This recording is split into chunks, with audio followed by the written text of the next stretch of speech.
Rodrigo Duterte! Mabuhay ang pagbabagong tinutulak niya para sa ating bansa! Mabuhay ang lahat ng ating po mga supporters na hanggang ngayon, yung init na suporta hindi nawawala at kayo po ay tuloy-tuloy pa rin ang pagsakripisyo para sa ating bansa. Magandang gabi po sa inyong lahat. Nasaan po kayo 31 years ago nung February 25? Maynila. Sa EDSA. Yung iba po nasa Malacanang. Yung iba po nasa EDSA. Yung iba ho nasa kanilang mga bahay. Pero nakita ko marami po mga kabataan dito hindi pa siguro pinapanganak. Ano po ang pagkakapareho natin sa mga taong nagrarally doon sa People Power Monument? Unang-una po, tignan nyo man ang Quran o tignan nyo ang Biblia. Lahat po tayo ay anak ng Diyos at ginawa tayo sa imahe o sa image ng ating Panginoon. Amen? Mga kapatid natin Muslim, Assalamualaikum. Hindi po ba sa Biblia man o sa Quran, anak tayo lahat ng Diyos? Nandito man tayo sa Maynila o nandun ka po, nakadilaw ka man o pula, anak tayo ng Diyos. Pangalawa po, na pagkakapareho, pare-pareho po tayong Pilipino. Bata, matanda, mayaman, mahirap, taga-probinsya, taga-syudad, OFW, senior citizen, SK, lalaki, babae, LGBT, lahat po tayo ay Pilipino. Ano po ang pangatlo na pagkakapareho natin? 31 years ago at saka ngayon. Lahat po na nagrarally at lahat po na may hawak ng mikropono ay sinasabi gusto nila ng pagbabago. Kanina pa ho ako nanonood ng TV. Yung mga kaliwa nagsasalita, pagbabago. Yung mga former military nagsasalita, pagbabago. Nagsalita si Vice President Leni at si dating Pangulong Pinoy. Tuloy daw yung laban, dapat daw pagbabago. Ang mga bisita natin dito sa entabladong to, at syempre, kinokongratulate po natin MRRD, salamat po sa inyo. Tanungin mo po mga taga-MRRD, bakit sila nagbigkis-bigkis at nagsama-sama? Para din po sa pagbabago. Naalala ko po, nung first time ko, nung 1992, sumama para mangampanya. Tumakbo po ako bilang konsyal sa Taguig. Lahat ng punta namin, sabi namin pagbabago. Yung mayor natin ngayon, lahat ng kamag-anak na sa munisipyo, dapat pagbabago. Ang mayor natin ngayon, corrupt. Dapat pagbabago. Yung mayor natin ngayon, yung mga kontrata, hindi binibiding, binibigay lang sa mga kaibigan, dapat pagbabago. Nung nanalo na po, nakita ko, yung mismo kong kakamping mayor, marami pong kamag-anak na nag-a-apply. So kinausap ko, sabi ko, mga kapatid, akala ko ba galit tayo dun sa maraming kamag-anak? Ang sabi niya, kaya nga baguhin na natin. Tanggalin natin kamag-anak nila, mga kamag-anak naman ni Mayor ngayon. So yung po ang pagbabagong naisip nila. Hindi po ba? Kami pong mga politiko, kami po nakasama ng mga ibang mga negosyante sa ating bansa na komportable ang buhay, hindi masyadong apektado pag walang pagbabago. Doon sa mga hindi katulad ni President Duterte na sa subdivision nakatira, hindi nila nakakausap ang mga taong nagko-commute sa jeep, naiipit sa linya sa LRT, nag-aabang sa airport sa mga canceled na flight o delay ng flight. Hindi nila nakakausap ang mga galing sa call center na kumukuha ng sweldo sa ATM at takot baka sila'y ma-hold up. Hindi nila nakakausap yung sumasakay sa jeep at ibubulsa ang cellphone kasi baka nakawin. Galit na yung boyfriend o galit na yung girlfriend kasi text ng text pero hindi sinasagot kasi nasa bag o bulsa. O yung kwintas na pag nakalimutan mo at nasa labas, susundan ka pagbaba ng jeep or nasa tulay ka na madilim, maho-hold up ka. Yun po ang hininging pagbabago ng ating mga kababayan sa ating Pangulo, hindi po ba? And 60%, 60% lahat ng problema natin sa kriminalidad ay dahil po sa droga. Kaya kayo po magsabi, marami pang kailangan gawin. Hindi pa tapos ang pagbabago, pero mas safe na ba ang inyong mga lugar? Kahit pa paano ho ba yung mga pusher sa inyong lugar, hindi ba mga takot na rin? Hindi po ba yung mga tambay dati na nambabastos sa ating mga kapatid na babae, sa ating mga ina o mga anak, ay takot ng mangbastos? Hindi ba kahit pa paano ang pulis ngayon, pag nakita natin, hindi natin tinatakbuhan palayo, tinatakbuhan natin papunta dahil alam natin tutulungan tayo ng mga pulis na yan? Mga kasama, madaling sabihin ang pagbabago. Mahirap pong gawin. Lalo sa droga. Bakit? Dahil sa droga po, pag sinabi mong pagbabago, lalaban yung nagbebenta ng droga. Drugs in the Philippines is more than a $4 billion industry. Ang estimate po ng ating drug industry ay 200 to 500 billion peso industry. Yun po ang mawawala sa nagbebenta ng droga na illegal pag matitigil. Kayo po ba?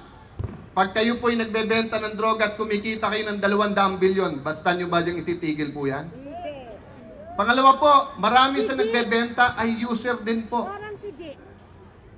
Kaya nung galing po kaming Amerika 2 weeks ago, para ikutin po ang mga kongresista doon at ibang mga kaibigan, katulad po ng ginawa ni Secretary Andanar. Hindi lang sa Pilipinas, hindi lang media sa Pilipinas, sa buong mundo, iniikot po niya. Para ipaliwanag una, sa ibang bansa, marijuana, heroin, at saka cocaine. Sa cocaine po, marijuana at heroin, ang violence po ay barilan lang nung nagbebenta. Overdose po ang kinamamatay sa cocaine at heroin o kaya yung nabubutas po yung nasal cavity. Pero hindi po katulad ng shabu. Na sa shabu po, pagkatapos gamitin ng maraming beses, nagkakaroon po ng paranoia at illusions po ang tao. Nakikita nila papunta sa kanila kapatid o tatay nila, sasabihin nila, demonyo yon, kaya babarilin. Nakikita 4-year-old, 5-year-old, 10-year-old ang nakikita Miss Universe, kaya nire-rape. Meron ho bang matinong tao na magre-rape ng 5 taon gulang? Sabi po ng mga kritiko, kasama po si Senator De Lima, grabe daw ang patayan ngayon. Ma'am, grabe na ang patayan dati pa. Kaya lang nung araw ang napapatay yung mga inosente. Ngayon ang napapatay yung lumalaban sa pulis na mga pusher. Sa mismong dokumento ng DOJ, ng panahon ni President Aquino at ni Secretary Leila de Lima, 10 to 14,000 ang extrajudicial killing taon-taon.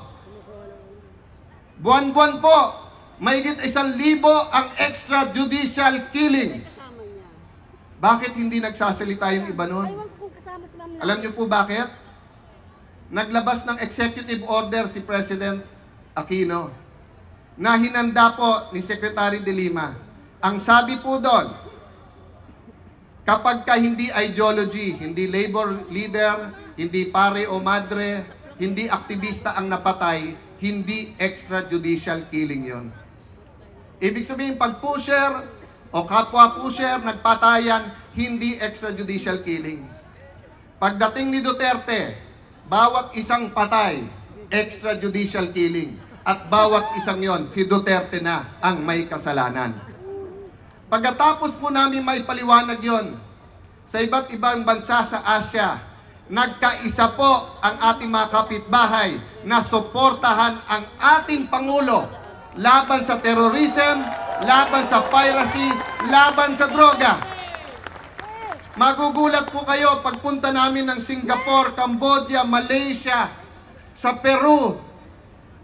Ang nagpapapicture po sa ating Pangulo, hindi lang Pilipino. International superstar po ang ating Pangulo. Bakit po? Dahil po nakakakonect siya sa tao eh.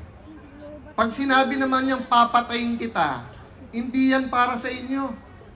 Hindi yan para sa mga pare. Hindi yan para sa mga pastor. Hindi yan sa mga imam. Hindi yan sa mga businessman. Hindi yan sa mga sumusunod sa batas. Pag sinabi ng Pangulong, papatayin kita, kriminal ka, ang kinakausap niya ay mga kriminal.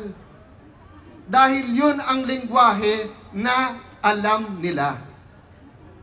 Ugali ko na po ngayon sa buong araw na nakakausap ko po, maging waiter, maging driver, maging doorman, security guard, stewardess, pag nakasakay ng aeroplano, tinatanong ko, taga saan ka? Kamusta inyong lugar? Nandito po ang anak ni Chief Bato, si Rack, nandun kanina sa likod. Madalas binibigyan ko ng feedback si Chief PNP Bato.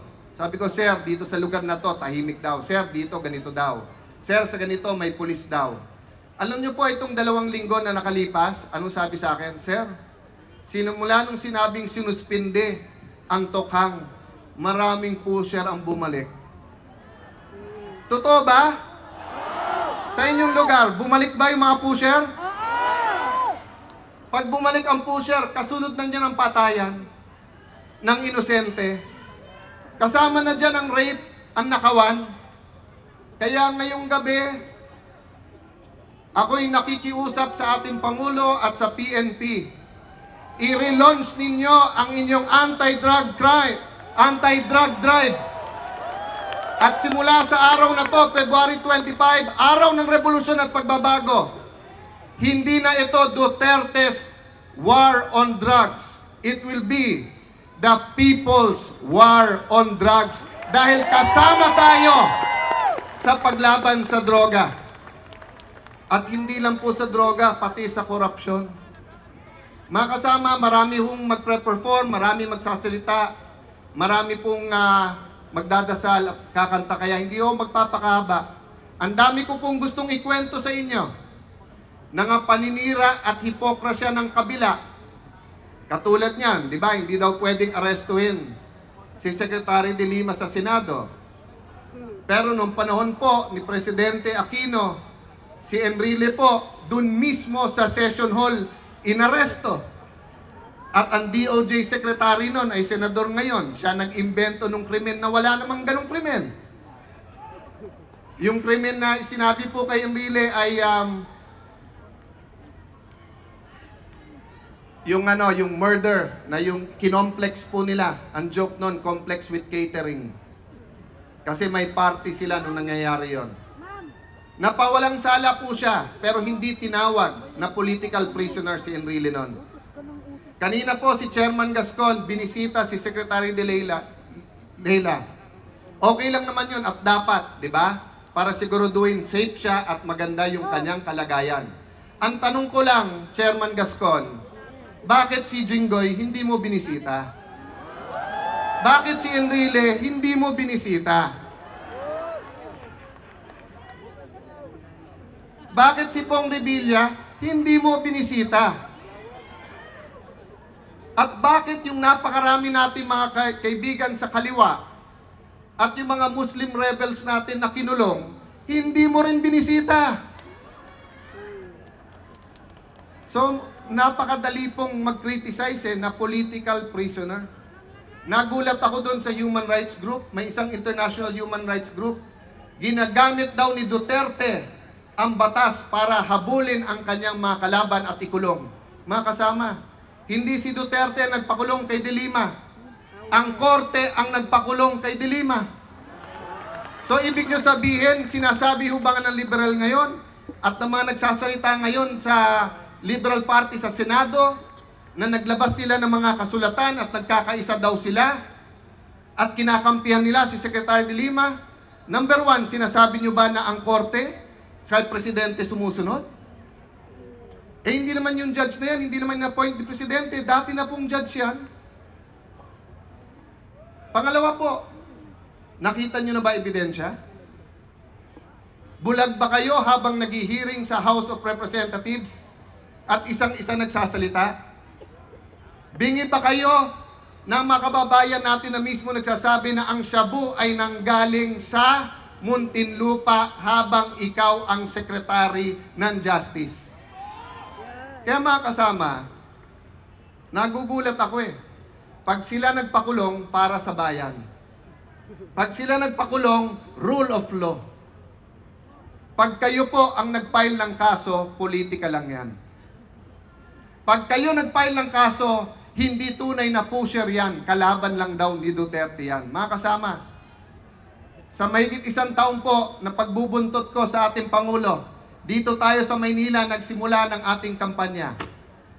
Sa 8 buwan niyang nakaupo bilang Pangulo, wala pa ako nakikita, naririnig, or nawi-witness na sinabi niyang gantihan natin.